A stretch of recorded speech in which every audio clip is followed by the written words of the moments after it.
Hello everyone.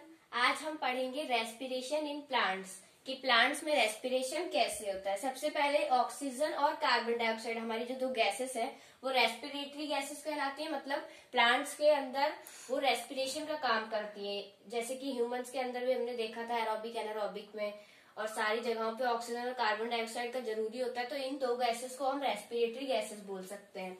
Respiration in plant different from animals three respect. मतलब जो respiration होता है प्लांट्स के अंदर वो एनिमल्स से तीन बातों से एनिमल्स से वो डिफरेंट होता है कि प्लांट्स के अंदर और एनिमल्स के अंदर अलग अलग तरीके से रेस्पिरेशन होते हैं। ये तीन बातों से हम जान सकते हैं।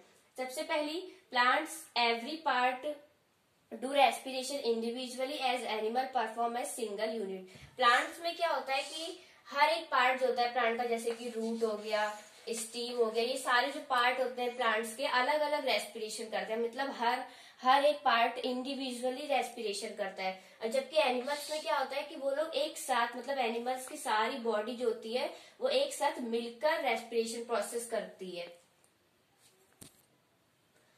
सेकेंड हमारा क्या है कि little transport of respiratory gases from one part two other in animal long distance. मतलब सेकंड में क्या होता है कि जो हमारी जो रेस्पिरेटरी गैसेस होती है कार्बन डाइऑक्साइड और ऑक्सीजन, वो क्या होता है कि ज्यादा टाइम नहीं लगता उन्हें ट्रांसपोर्ट होने में एक पार्ट से दूसरे पार्ट में, मतलब प्लांट्स के एक पार्ट से दूसरे पार्ट में। और जबकि एनिमल्स में क्या होता है कि काफी लॉन्ग डिस्टेंस कवर करने के बाद रेस्पिरेटरी गैसेस पहुंचती है रेस्पिरेशन प्रोसेस के लिए।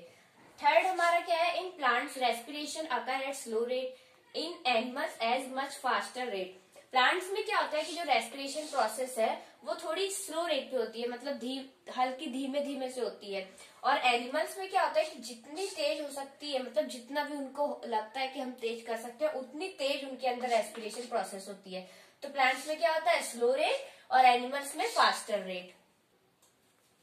Respiration in roots. अब हम पढ़ेंगे, जैसे हमने प्लांट्स में बोला था मैंने कि हर एक पार्ट जो होता है वो अपनी अलग अलग रेस्पिरेशन करता है। तो रेस्पिरेशन इन रूट मतलब रूट में कैसे रेस्पिरेशन प्रोसेस होती है।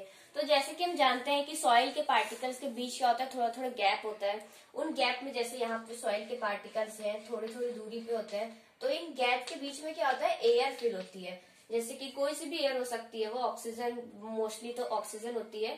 तो क्या होती है कि जो एपिडर्मल सेल होती है, मतलब जो रूट्स में क्या होती है, एपिडर्मल सेल होती है, उनमें क्या होता है, उसे हम रूट कहते हैं। मतलब रूट्स में क्या होता है, ऐसे करके रूट्स होती हैं, ऐसे करके, तो वहां पे छोटी छोटी रूट्स हेयर प्रेजेंट होती हैं। तो रूट्स से क्या करती हैं कि डिफ्यूजन प्रोसेस के थ्रू, मतलब जो डिफ्यूजन प्रोसेस होती है हमारी, उसके थ्रू क्या करती हैं कि जो सॉइल के पार्टिकल्स के बीच में ऑक्सीजन प्रेजेंट है उसे एब्जॉर्ब कर लेती हैं, और जहां पे रेस्पिरेशन प्रोसेस होती है मतलब वहां पहुंचाती है। उसके बाद क्या करती है कि रेस्पिरेशन प्रोसेस के बाद जो CO2 हमारा होता है, जो मतलब CO2 गैस बनती है, उसे उसी रूट हेयर के थ्रू रिलीज कर देती है, मतलब CO2 को बाहर निकाल देती है।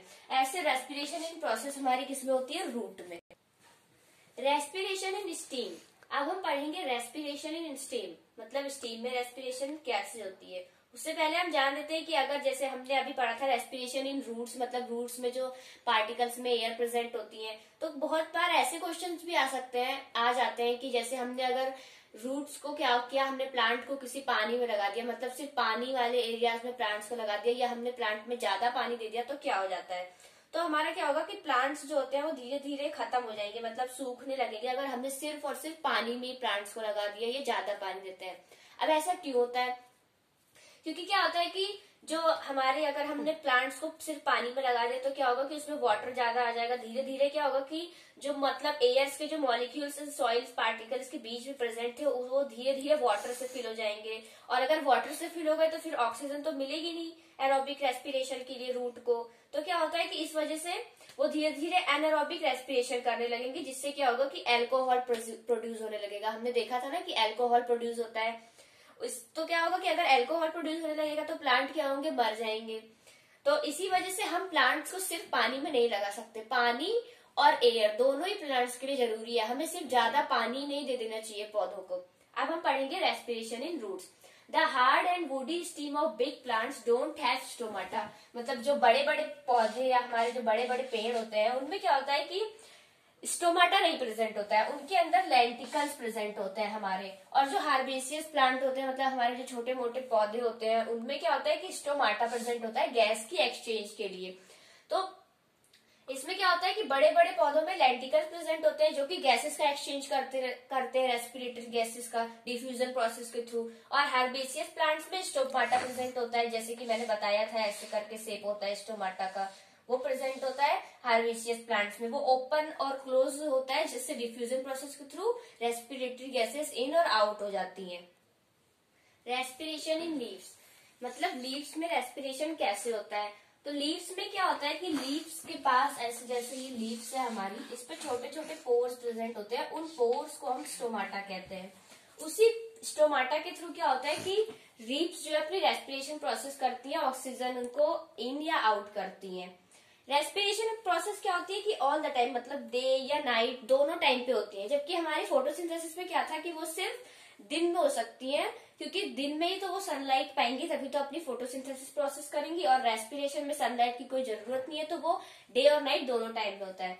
डे में क्या होता है कि O2 हमारा डिफ्यूज आउट हो जाता है, मतलब O2 क्या होता है, डिफ्यूज आउट हो जाता है, और CO2 डिफ्यूज इन, मतलब CO2 को अंदर ले लेते हैं। अब ये कैसे होता है, डे टाइम में क्या होता है कि फोटोसिंथेसिस प्रोसेस होती है, तो ऑक्सीजन क्या होता है, प्रोड्यूस हो जाता है। ऑक्सीजन प्रोड्यूस होता है तो कुछ ऑक्सीजन जो होते हैं, मतलब ऑक्सीजन रेस्पिरेशन प्रोसेस में इस्तेमाल हो जाती है, और जो ऑक्सीजन बचता है, जो ऑक्सीजन मतलब ज्यादा होता है, तो वो क्या करते हैं कि उसे बाहर निकाल देते हैं, मतलब लीव्स क्या करती है, उसे एयर में डिफ्यूज कर देती है, जो हम लोग मतलब लेते हैं।